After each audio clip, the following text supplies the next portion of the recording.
دخترها امروز اومدم با آموزش فنسازی به سبک رولینگ. خب همطور که میدونید یا نمیدونید حتی فنسازی خیلی نیاز به تمرین و تکرار داره و شما باید به مدت حداقل 15 روز شبی نیم ساعت تمرین کنید. ابتدا که خب ما موژه میخوایم، پالت موژه در واقع یک ریل چسبوندم من اینجا. این موژه‌ای که دارید میبینید سبک جدید موژه است که به صورت لیزریه.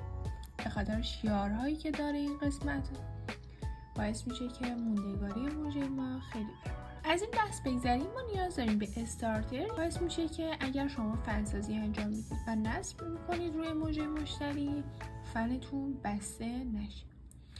یک کوچولو به قسمت ریل موژه میزنم، در همین حد کافیه.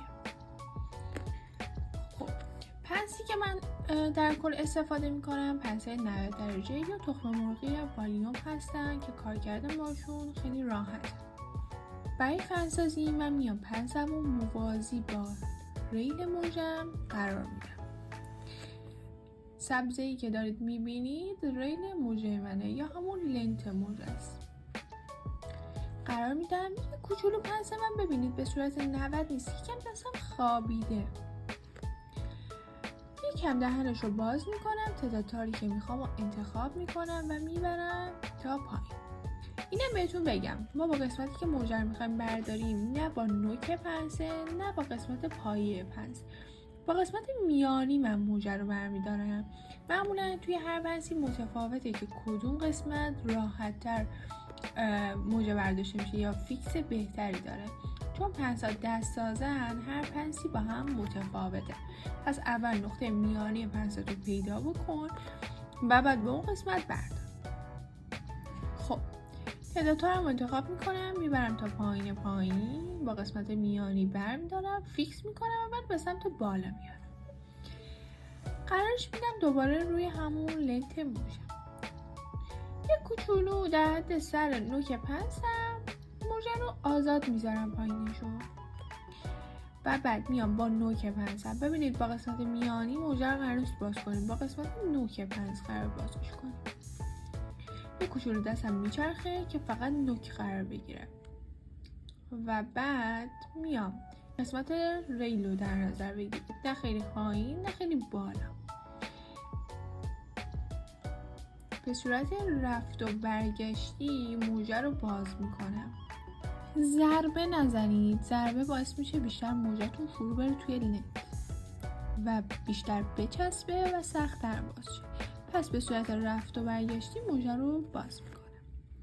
حالا که باز کردم موژه رو میام از وسط موژه فیکس میکنم و به سمت بالا بلندش میکنم. خیلی آروم این کار رو انجام بدید. برای وارد کردن داخل چسبم دستم کامل میچرخه و به صورت عمود وارد چسب و خارج میشه. توجه کنید که تا قبل جایی که موژه باز شده من وارد چسب میکنم. خب اگر بخوام یه توضیح راجع به فنهای والیوم بهتون بدم، فنها به 3 دسته تقسیم میشه.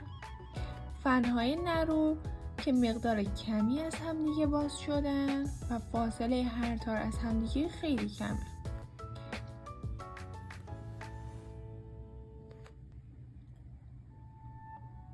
فنهای نورمال که فاصله هر تار از همدیگه به صورت متوسطه و فنهای واید که فاصله هر تار از همدیگه زیاده. فاصله هر تار از همدیگه باید به صورت یکسان باشه، چه فن واید باشه چه نرو و چه نورمال.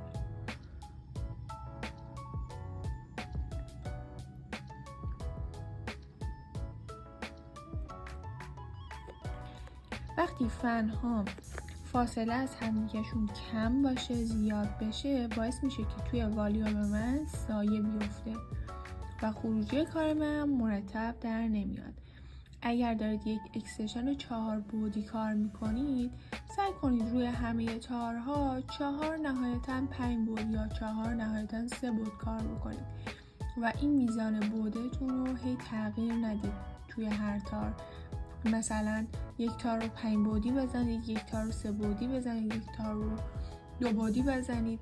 سعی کنید این کار رو نکنید واسه اینکه سایه های روشن و تیره توی والیومتون ایجاد نشه و حجمتون یک دست باشه. اگر دوست دارید که آموزش های بیشتری ببینید داخل چنلم، حتما موضوع آموزش رو برای من کامنت کنید تا من ویدیوشو براتون بسازم.